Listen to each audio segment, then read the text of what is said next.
आज घटस्थापनेचा दुसरा दिवस आहे. ज्ञानेश्वरीतल्या 16व्या अध्यायाच्या 22व्या ओवीपासून आपण सुरू करत आहोत. पुन्हा एकदा प्रार्थना सुरू करते. अलंकापुरी पुण्यभूमी पवित्र, तिथे नांदतो ज्ञान राजा सुपात्र. तया ठविता महापुण्यराशी, नमस्कार साष्टांग श्री ज्ञानेश्वरासी.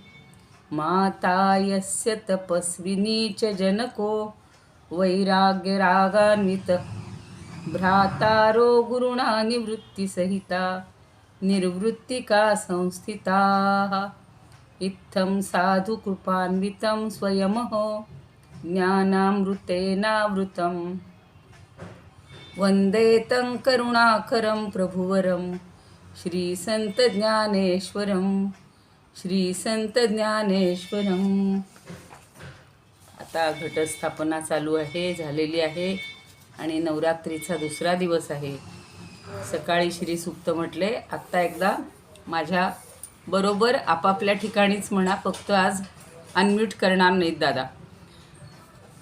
श्री सूक्त आपल्याला माहिती आहे की ऋग्वेदाच्या 5व्या मंडलानंतर आलेल्या परिशिष्टात, म्हणजे त्याला खिलं असं म्हटलेलं आहे, त्याच्यात हे सूक्त आलेलं आहे. आणि 15 ऋचा म्हणजे श्री सूक्त आहे आणि इतर ऋचांमध्ये 16व्यापासून फलश्रुती आहे. तर श्रीसूक्तातील श्रीचं वर्णन म्हणजे सुजलाम सुफलाम अशा भूमातेचं वर्णन आहे. हिरण्यवर्णाम जलवंतीम हिरण्यप्राकारा गंधद्वारा ही सगळी जी विशेषणं आलेली आहेत ती सुवर्णकांती असणाऱ्या, चमकणाऱ्या, सुगंध दरवळणाऱ्या भाताच्या पिकाचं लोभसवाणं असं वर्णन आहे. पिकाने समृद्ध बनलेली भूमी ही आमची आहे आणि अहिक समृद्ध जीवन जगण्याचा मोठा आशावाद, खरं तर ऐश्वर या सूक्तात वर्णन केलेलं आहे. पण या ऐश्वर्याबरोबरच आपल्याला मुक्ती पण मिळायला पाहिजे आणि त्या मुक्तीकडं आपली वाटचाल आहे. तर आपण म्हणूयात सूक्त. ओम हिरण्यवर्णाम हरिणीं सुवर्णरजतस्रजां चंद्रां हिरण्मयीं लक्ष्मीं जातवेदो आवह. ताम आवह जातवेदो लक्ष्मीमनपगामिनीं यस्यां हिरण्यं विन्देयं गामश्वं पुरुषानहम्. अश्वपूर्वामृतमध्यां हस्तिनादप्रबोधिनीं श्रियं देवीमुपह्वये. श्रीर्मा देवी जुषतां कांसोस्मितां हिरण्यप्राकारां आर्द्राञ्ज्वलन्तीं तृप्तां तर्पयन्तीं पद्मे स्थितां पद्मवर्णां तामिहोपह्वये. श्रियं चन्द्रां प्रभासां यशसा ज्वलन्तीं श्रियं लोके देवजुष्टामुदारां तां पद्मिनीमीं शरणमहं प्रपद्ये. अलक्ष्मीर्मे नश्यतां त्वां वृणे आदित्यवर्णे तपसोऽधिजातो वनस्पतिस्तव वृक्षोऽथ बिल्वः तस्य फलानि तपसानुदन्तु. मायान्तरायाश्च बाह्या अलक्ष्मीः उपैतुमान् देवसख कीर्तिश्च मणिना सह. प्रादुर्भूतोऽसुराष्ट्रेऽस्मिन् कीर्तिमृद्धिं ददातु मे. क्षुत्पिपासामलां ज्येष्ठामलक्ष्मीन्नाशयाम्यहम्. अभूतिमसमृद्धिं च सर्वान् निर्णुद मे गृहात्. गन्धद्वारान्दुराधर्षां नित्यपुष्टां करीषिणीं ईश्वरीं सर्वभूतानां तामिहोपह्वये. श्रियं मनसः काममाकूतिं वाचः सत्यमशीमहि. पशूनां रूपमन्नस्य मयि श्रीश्रयतां यशः. कर्दमेन प्रजा भूता मयि सम्भव कर्दम. श्रियं वासय मे कुले मातरं पद्ममालिनीं. आपसृजन्तु स्निग्धानि चिक्लीतवस मे गृहे. निचदेवी मातरं श्रियं वासय मे कुले. आर्द्रां पुष्करिणीं पुष्टिं पिङ्गलां पद्ममालिनीं चन्द्रां हिरण्मयीं लक्ष्मीं जातवेदो म आवह आर्द्रां यः करिणीं यष्टिं सुवर्णां हेममालिनीं सूर्यां हिरण्मयीं लक्ष्मीं जातवेदो म आवह तां म आवह जातवेदो लक्ष्मीमनुपगामिनीं यस्यां हिरण्यं प्रभूतं गावो दास्योश्वान् विन्देयं पुरुषानहं यः शुचिः प्रयतो भूत्वा जुहुयादाज्यमन्वहम् सूक्तं पञ्चदशर्चञ्च श्रीकामस्य ततञ्जपेत् पद्मानने पद्मविपद्मपत्रे पद्मप्रिये पद्मदलायताक्षि विश्वप्रिये विष्णुमनोनुकूले त्वत्पादपद्मं मयि सन्निधस्व। अंबा माता की जय। ज्ञानेश्वर महाराज की जय। सर्व श्रोत्यांना आणि ज्ञानेश्वरी भक्तांना सादर वंदन। ज्ञानदेव या अध्यायाच्या प्रारंभीच्या या ओव्यामध्ये गुरूंचं स्तवन करतायत आणि ते गुरूंचं स्तवन करत असताना आपल्या हातून काही चूक झाली असेल तर त्याच्यासाठी क्षमाही मागतात. आपण काल 21वी म्हणजे शुक्रवारी 21वी ओवी पाहिली होती. तया तू ते मी सेवकपणे लेववी बोलके या स्तोत्राचे लेणे हे उपसाहावे ही म्हणता उणे अद्वयानंदा. काय म्हणतात ते सद्गुरूंना की मी तुमचा परमशिष्य ज्ञान सेवक म्हणले म्हणजे शिष्य आहे, ज्ञानदेव आहे. सेवक भावनेनं तुमची शब्दमाला गुंफून स्तुती करतो आहे. लेववी बोलके या स्तोत्राचे लेणे. लहान मूल बघा बोबडं बोलत असतं पण आईला ते फार आवडतं किंवा आपल्याला सगळ्यांनाच आवडतं, आजी आजोबांना पण आवडतं.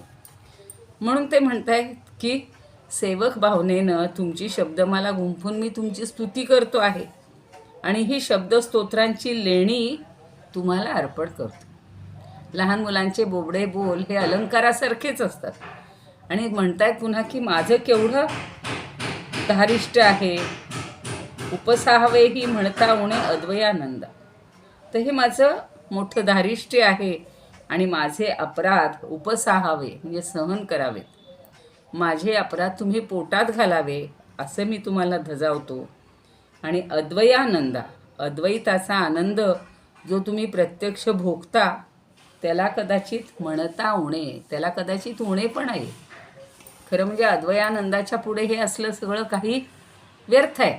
पण तरीसुद्धा शिष्य म्हणून आपल्या गुरूंची हे करणं स्तुती करणं ती जरी आपल्या बोबड्या बोलांनी किंवा आपल्या सौम्य किंवा अगदी न्यून शब्दांनी केली तरीसुद्धा ज्ञानदेवांना त्यात मोठेपणा वाटतोय. पुढे इतकी सुंदर उदाहरणं दिलेली आहेत बघा. ती उदाहरणं वाचली की आपल्याला ही स्तुती उणी आहे का किंवा तिला उणी म्हणायचं का हा प्रश्न पडतो. परिरंके अमृताचा सागरू देखलिया पडे उचिताचा विसरू मग करू धावे पाहुणेरू शाकांचा तया. शाक म्हणजे भाज्या. आता म्हणतायत की एखाद्या अगदी गरीब माणसानं रंक, राव आणि रंक हे शब्द आपण आठवत असतो म्हणत असतो. तर रंक म्हणजे अत्यंत दरिद्री मनुष्य किंवा ज्याला भणंग मनुष्य म्हणून.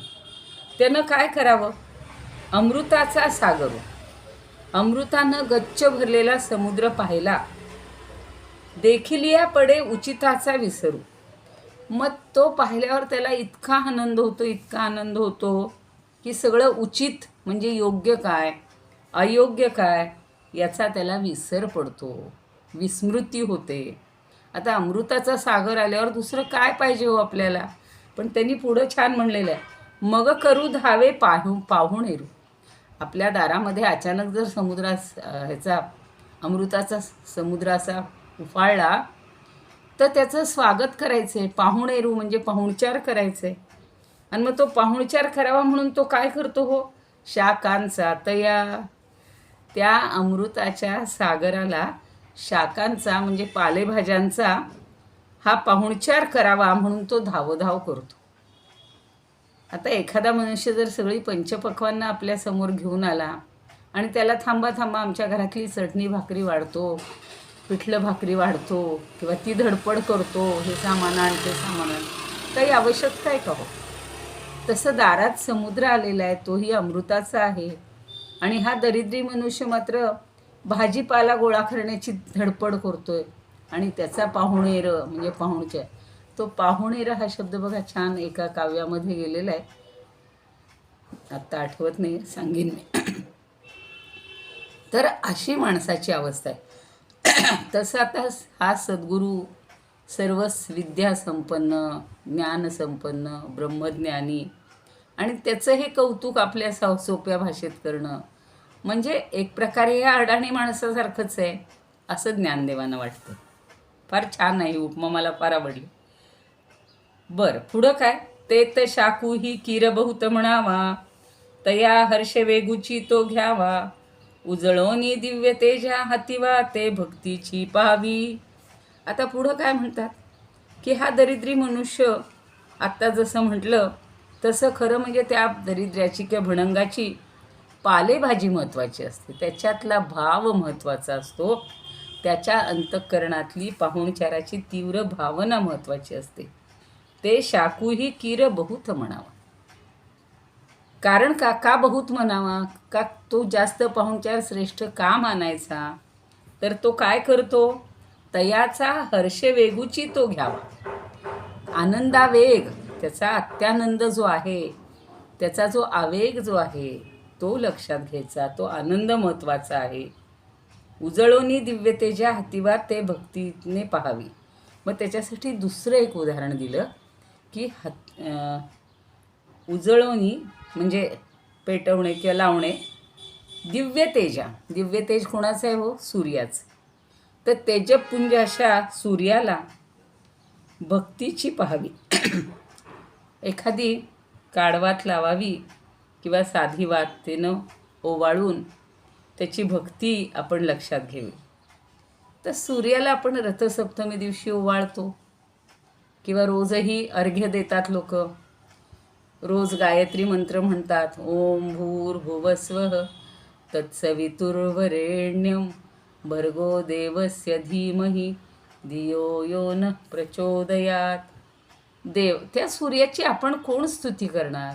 पण आपलं सगळं अज्ञान दूर करो म्हणून आपण त्याला म्हणत असतो. तसं इथे जसा तो भणंग किंवा दरिद्री मनुष्य भाजीपाल्यानी सगळी त्याची स्तुती हे करतोय, पाहुणचार करतोय, पण त्याच्या मागची भावना आपण लक्षात घ्यायची.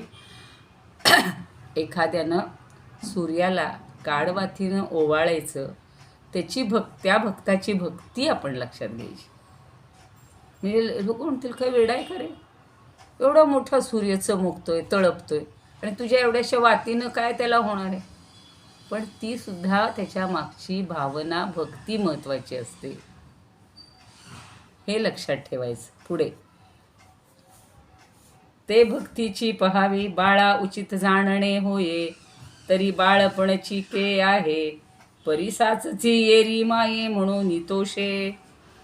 आता आपल्या बाळानं काही जरी बडबड केली, काय म्हणू आपण, बोबडे बोलले, तरीसुद्धा आईला त्याचं उचित आणि अनुचित कसंही कृत्य केलं तरी त्याचा तिला आनंदच होत असतो. ती त्या कृत्याने हर्षभरित होत असते. येरी माये म्हणून तोषे, तोषे म्हणजे ती आनंदित होत असते. ते लहान बाळ काय, मला आठवतं लहान आमची पण मुलं असताना एक जणीला डिशमध्ये घेतलं की ती डिश पालथी करायला आवडायची. आणि ती पूर्वीच्या काळी तर एवढे छान छान टाईल्सही नव्हत्या, आणि ते सगळं भरायचं आणि मग ते खायचं. मग आता ते जरी केलं तरी आपल्याला काय कौतुक वाटतं, बघावं तिनं स्वतः भरून खायला लागली. तसं हे लहानगण लेकरू उचित काय आणि अनुचित काय ह्याचा कधी विचार करत नाही, आणि ते आईही त्याचा विचार करत नाही. त्याला लेकरू कसं म्हणता येईल? त्याची आईच त्या बाळाला उचित आणि अनुचित कृत्यानं हर्षभरित म्हणजे होत असते. म्हणजे लहान बाळाचं जसं आहे तसाच मी लहान बाळ आहे, ज्ञानदेव स्वतःला इतकं बाल समजतायत, इतकं अज्ञानी समजतायत, एवढी मोठी ग्रंथसंपदा निर्माण केलेली आहे, एवढे सगळे त्याच्यावर दृष्टांत देत आहेत, आणि त्यांना कसं हो बालचा अर्थ आहे अज्ञानी बरं का, पण तसे ते नाही आहेत. हा सगळा त्यांचा विनय आहे. आणि त्याच्या उलट आपल्याकडे बघा, एवढंसं काही लिहिलं किंवा एवढीशी काही कृती केली की ती सगळ्या जगाला, आता तर काय फेसबुक आणि अजून इंस्टाग्राम, मला काही बाकीचे माहिती नाही आहेत, पण त्याच्यावर इतकी प्रसिद्धी मिळते माणसाला. त्या प्रसिद्धीच्या मागे मनुष्य लागलेलं आहे. ज्ञानदेव त्या प्रसिद्धीच्या मागे नव्हते. आता आपण हे ऑनलाईन शिकतोय म्हणून आपल्याला एक प्रकारे कौतुक वाटते, नाहीतर कोणी कशाला ज्ञानेश्वरी अशी 100 गावचे लोक एकत्रित येऊन अभ्यासली असती किंवा दासबोध अभ्यासला असता, ते शक्यच नव्हतं. हा गावरसे भरले, पाणी पाठी पाय देता आले, ते गंगा काय म्हणितले परते सर. ही तिसरी उपमा. तिसरी उपमा काय म्हणतात की गावसर, गावरस म्हणजे गावातला काय म्हणू आपण, सांडपाणी. हल्लीच्या भाषेत सगळं ड्रेनेज. तर ते ड्रेनेज किंवा सांडपाणी घेऊनच गंगेकडं निघालेला जो गावरसे ओढा जो आहे, तो काय करतो हो, गंगेला प्रत्यक्ष मिळतो. पाणी पाठी पाय देता आले, ते गंगा काय म्हणितले. तो गंगेपर्यंत आलाय हो.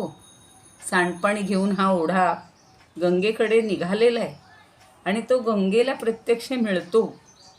पण त्यावेळेला आपलं हे तुडुंब भरलेलं पाणी पायांनी तुडवीत गंगेकडे धाव घेत आलाय, तरी गंगा काय म्हणितले परते सर. अहो, गंगा कधी त्याला परत मागे सर म्हणते का हो, चालता हो असं म्हणते का, धिक्कारते का. हा मोठेपणा आपल्याकडं पाहिजे. आपण तू मी श्रेष्ठ तू कनिष्ठ, आपण पाहतो बघा की असे अगदी गलित गात्र झालेले, छान कपडे न घातलेले, कधी कधी हुशार बुद्धिमान लोकसुद्धा असे बुद्धीवर ताण आल्यामुळं वेड्यासारखे वागायला लागतात. आणि त्यांनासुद्धा समाजात मोठे जे डॉक्टर होते, त्या दिवशी आम्ही तिथे पावसला पाहिलं, एक स्त्री होती, ती स्वतः डॉक्टर होती, तिनं कित्येकांची सेवा केलेली होती, आणि आता तिच्या बुद्धीवर किंवा डोक्यावर काहीतरी परिणाम झाला असेल किंवा लोकांना वाटतं परिणाम झाला, ती मात्र जागरूक होती. त्या हरदासांनी कीर्तनकारांनी अभंग म्हणायला लागले, तर ती तिथे आली आणि तिनं सांगितलं की हा स्वरूपानंदांचा अभंग म्हणा. तो अभंग तिनं म्हणून दाखवला आणि मग त्या कीर्तनकारांनी तोच अभंग घेतला. तीच दुसऱ्या दिवशी आली, पुन्हा अभंग प्रत्यक्ष गायले जात होते, तेव्हा तिनं तिच्याजवळ काय गणपतीची मूर्ती होती ती तिथे आणून ठेवली, पुन्हा ती उचलली, पुन्हा तिकडे घेऊन गेली. सगळ्यांना वाटलं की त्या ह्यांना द्यायलाच आणलेली आहे आणि ती असं काहीतरी वेडेवाकडं वागतीये. पण कधी कधी असे लोकसुद्धा समाजानं तिरस्कृत नकोत करायला, त्यांनासुद्धा जवळीक करायला पाहिजे, त्यांना जवळ करायला पाहिजे. कुणासारखं, गंगेसारखं. त्या गंगेमध्ये हे सगळे अस्वच्छ पाण्याचे ओहळ जरी आले आणि ते सगळे पुन्हा समुद्रात मिळाले, तर समुद्र म्हणतो का हो. त्याच्या पुढचं आपलं मी सांगते की ही गंगा नदी पवित्र आहे, हे बाकीचे सगळे घाणेरडे आहेत, अपवित्र आहेत, ते परत जा. नाही, तसं गंगासुद्धा परत आहे सर, ती असं म्हणत नाही. आणि तसंच आपणसुद्धा समाजातल्या दुष्ट सुष्ट श्रीमंत भडंग गरीब, अगदी काय म्हणू आपण, अज्ञानी मूढ, अशा सगळ्यांना बरोबर घेऊन चाललं पाहिजे, सगळ्यांचा सन्मान करायला पाहिजे. आणि तेच इथे ज्ञानदेव आपल्याला या ओव्यातून समजावून सांगत असतील असं मला वाटतं. आता भगवंत कसा ह्या सगळ्यांना जवळ करतो प्रत्येक शिष्याला, मग तो कसाही असो, ती पुढच्या काही ओव्यामध्ये सांगितले बघा. ही 24वी ओवी 25वी ओवी झाली, आता 26वी बघा. जी भृगूचा कैसा अपकारू, की तो मानुनी प्रियोपचारू, तोषेचिना शार्ंग धरू गुरुत्वासी. आता इथं भृगु ऋषींची तुम्हाला एक कथा माहिती असेल, बऱ्याच वेळा भृगु ऋषींचा संदर्भ गेलेला आहे की भृगूंचा कैसा अपकार. अपकार म्हणजे अपराध. अहो, त्या भृगु ऋषींनी केवढा मोठा अपराध केलेला होता की तो मानुनी प्रियोपचार, पण त्यांचा अपराधसुद्धा प्रिय उपचार आहे, आवडीची गोष्ट आहे, भक्तीचा उपचार आहे असं समजून भगवंतांनी काय केलं? तोषेची नाशा धरू गुरुत्वासी. त्यांनी लाथ मारली होती भगवंताच्या छातीवर. आणि ती जी खूण पडलेली आहे, तो जो आघात झालेला आहे छातीवर, तो ते भक्तीचं श्रीवत्स लांछन, पदलांछन, पदशब्दामध्ये श्रीवत्स पदलांछन, ते पदचिन्ह ते आपल्या छातीवर भूषण म्हणून श्री विष्णू मिरवतात. एखादे म्हणले असते, हल्ली बघा ते हे केली जाते ना, वेगवेगळे ऑपरेशन केली जातात आणि जे काही हे वाईट झालेलं असेल ते सगळं काढून टाकलं जातं. त्यावेळेला काय भगवंताला हे काही कमी होतं, त्यांनी मनात आणलं असतं तर सगळं साफ करून टाकलं असतं. नुसते मनात आणलं असतं तरी त्याच्यावर सगळे उपचार झाले असते. पण इथे भगवंतांनी तो भृगु ऋषींचा छातीवर दिलेला आघात हा चांगली खूण म्हणून त्यांनी जन्मभर बाळगलेली, भूषण म्हणून मिरवलेला आहे. गुरुत्व म्हणजे मोठेपणा. अजून एक खाली उदाहरण देतात पुढे, की अंधारे खतेले अंबर झाले या दिवसनाथा समोर, तेणे तया ते परहासर म्हणितले काही. आता जसा भगवंत त्या श्रीवत्स लांछनाने संतुष्ट झालाय, तसंच काळोखानं गच्च भरलेलं आकाश हे सूर्यनारायणासमोर आलं म्हणून त्यानं त्या काळोख भरल्या आकाशाला दूर हो असं कधी म्हटलंय का? म्हणजे ही सगळी मोठ्या मनाची सगळी उदाहरणं सांगतायत बरं का. काय म्हटलं?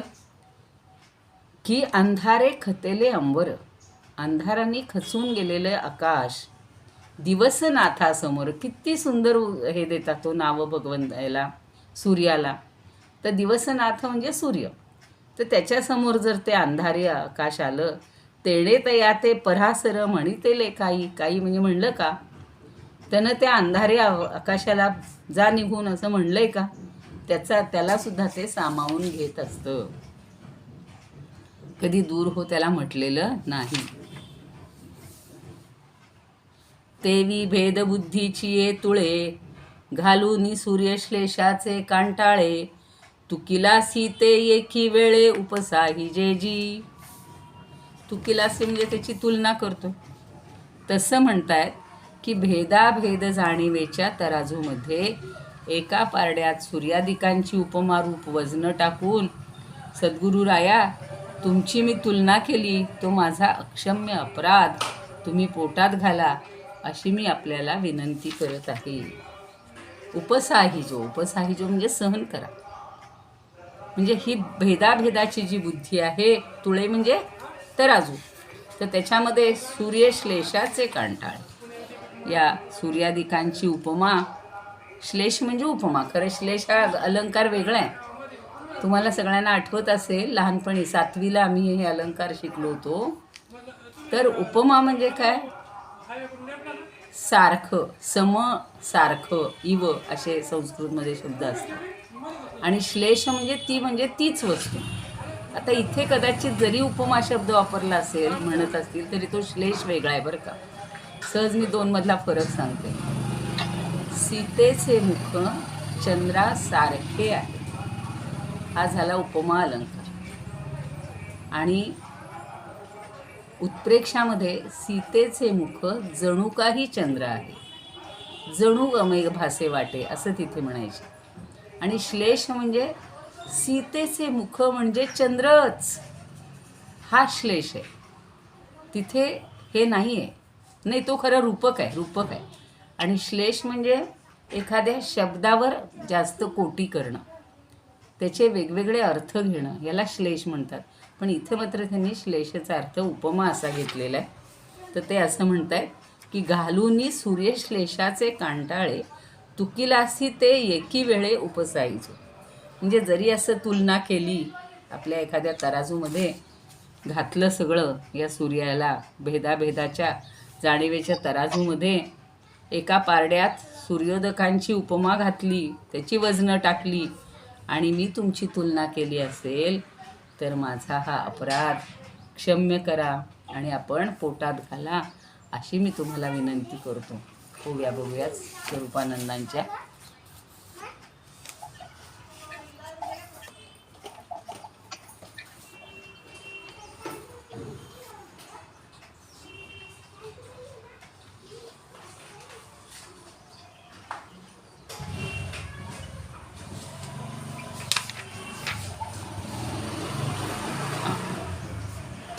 सहावे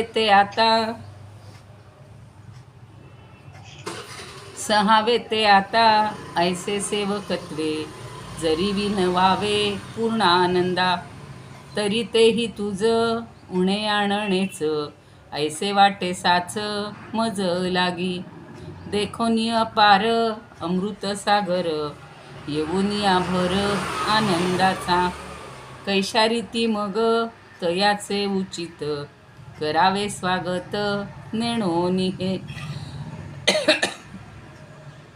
रंके तया लागी भाजीपाल्याचीच दिली जरी साच मेजवानी तरी भाजी तेही मानावे पक्वान तयाचा देखोन हर्षावेग ओवाळी ती दीप जरी भास्कराते भक्तीच ती तेथे ध्यानी घ्यावी कळे बाळकासी योग्यायोग्य जरी बाळकत्व तरी उरे कोठे परीजी का होय बाळकाची माय पावेना ती काय समाधान अहोढ्यातील गढूळ जे तोय पाठी देत पाय आले जरी तरी हो बाजूस ऐसे बोलोनिया काय गंगात या अव्हेरील वक्षस्थळी जरी भृगुला मारिलात प्रेमाची ती भेट मानोनिया प्रभू नारायण तेणे संतोषून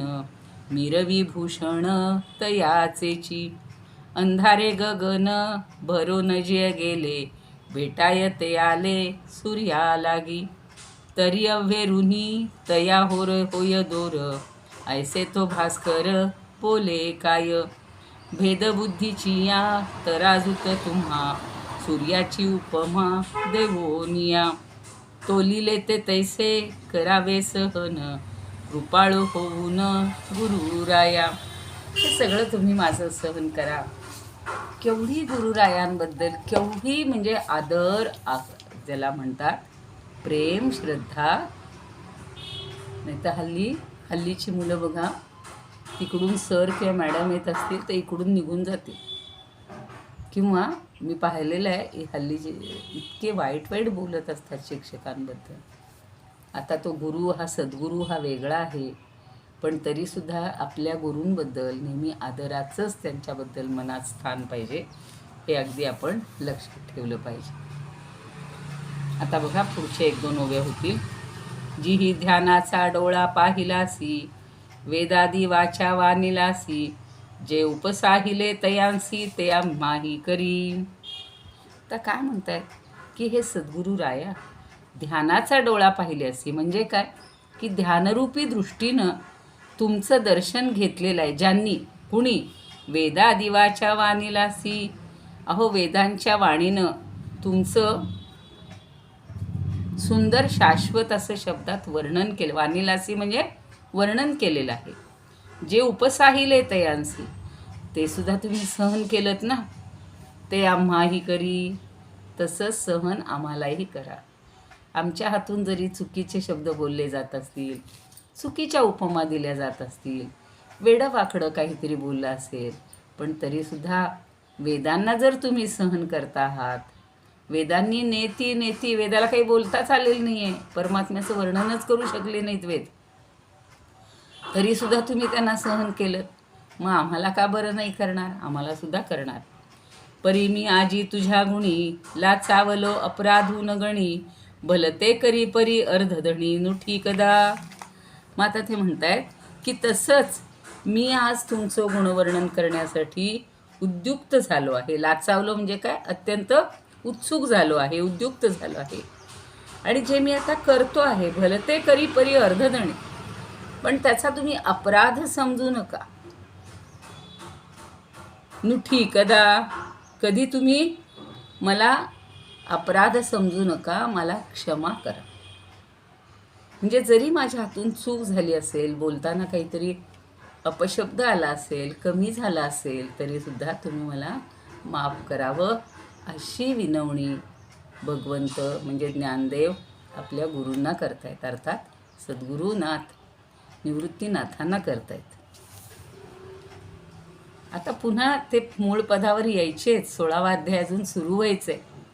मिया गीता येणे नावे, तुझे पसायामृत सुहावे, वानुलाधलो ते दुणेन थावे, दैवलो दैव.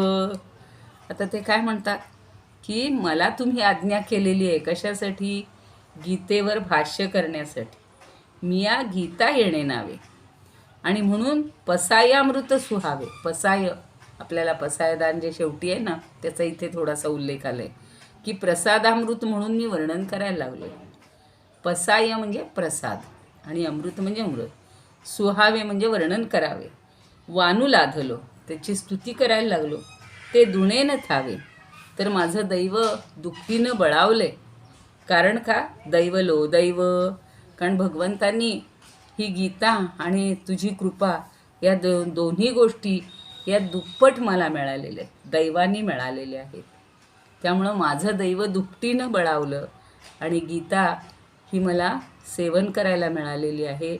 त्याचं वर्णन करण्याचं किंवा त्याचं भाष्य करण्याचं भाग्य मला मिळालेलं आहे आणि माझं उपासनेचं भाग्यसुद्धा दुप्पट झालं आहे किंवा बळावलं आहे. दैवलो दैव आपण म्हणतो ना, देव तारी त्याला कोण मारी, किंवा दैवात असेल तर सगळं मिळतं. अगदी डोळे मिटून बसला तरी समोर सगळं येऊन उभं राहील. पण दैवातच नसेल आणि तुम्ही कितीही आटापिटा केला तरी काही उपयोग नाही. ज्ञानदेवांना ते म्हणतायत की माझं भाग्य थोर आहे म्हणून मला हे गीतेवरचं भाष्य करायला मिळालं. ही माझ्यावर झालेली भगवंताची कृपा आहे. पातली प्रभू पुढं म्हणतायत ते, माझी या सत्यवादाचे तप, वाचा केले बहुत कल्प, तया फळांचे हे महाद्वीप, पातली प्रभू. हे कशामुळं झालं तर सत्य बोलण्यामुळं झालं. सत्यवादाचे तप. अहो माझ्या वाणीनं कित्येक कल्पानुकल्प सत्य बोलण्याचं तप आचरलेलं आहे आणि केवळ शाश्वत सत्याची माझ्या वाणीनं तपश्चर्या केलेली आहे. सत्य वाचा केले बहुत कल्प. बघा, आपण 2 दिवस केली आराधना, तर आपण म्हणतो 2 दिवस झाले, अजून 7 दिवस करायची आहे. आणि यांनी किती कल्प म्हणजे माहिती आहे ना, 4 युगांचं एकदा येऊन जाणं त्याला कल्प म्हणतात. आणि असे ते म्हणतात की वाचा केले बहुत कल्प. अहो ही वाणीनं मी किती कल्प ही तुमची हे केलेली आहे, तपश्चर्या केलेली आहे. तया फळांचे हे महाद्वीप, पातली प्रभू. आणि त्याचं जणू काही फळ म्हणून मला या गीता भाष्याच्या निमित्ताने मिळालेलं आहे. म्हणजे मला बघा ना, एखादं म्हणतं की खरंच पूर्वजन्मीची पुण्याही आपल्यासुद्धा फळाला आलेली आहे. आपण एवढे सगळे एकत्रित येतोय, रोज ज्ञानदेवी समजून घेतो आहे, त्यातला भाव समजून घेतो आहे, आपल्याला ही सेवा करायला मिळते. आम्ही पावसला गेलो, तुमच्या रूपाने सगळ्यांचे प्रतिनिधी म्हणून गेलो, 30-32 जण. सगळ्यांना ती सलग 7 दिवसात ही स्वरूपानंदांची ज्ञानेश्वरी, अभंग ज्ञानेश्वरी गायला मिळाली, म्हणायला मिळाली. तिथलं सगळं वातावरणात राहायला मिळालं. ही सुद्धा पूर्वपुण्याईच आहे. त्याशिवाय आपल्याला हे सगळं काही मिळत नाही. इथं थांबूया, 32 पर्यंत झालेलं आहे. इदमुपकर्तुं भुवन मंडलम समुदितमिव भास्करम सादरम वंदे ज्ञानेश्वरम. त्रिभुवन माता भगवद्गीता लोकमंगला लोकविश्रुता लोकहितं संततं ध्यायता येन ज्ञानेश्वरी विरचिता. श्रित्वा प्राकृतगिरं सादरं वन्दे ज्ञानेश्वरं सादरं वन्दे ज्ञानेश्वरम् आरती ज्ञानराजा महाकैवल्य तेजा सेविती साधू संत मनुवेधला माझा आरती ज्ञानराजा लोपले ज्ञान जगी हित नेणती कोणी अवतार पांडुरंग नाव ठेविले ज्ञानी आरती ज्ञानराजा कनकाचे ताठ करी उभ्या गोपिका नारी नारद तुंबरू हो सामगायन करी आरती ज्ञानराजा प्रगट गुह्य बोले विश्वब्रह्मची केले राम जनार्दनी पायी मस्तक ठेविले आरती ज्ञानराजा महाकैवल्य तेजा सेविती साधू संत मनुवेधला माझा आरती ज्ञानराजा ज्ञानेश्वर महाराज की जय पंढरीनाथ भगवान की जय जय तू ज्ञानेश्वर जय श्रीकृष्ण सर्व श्रोत्यांना भक्तांना या देवीच्या नवरात्रानिमित्त साधना करण्यासाठी शुभेच्छा देते आणि माझ्या वाणीला विराम देते.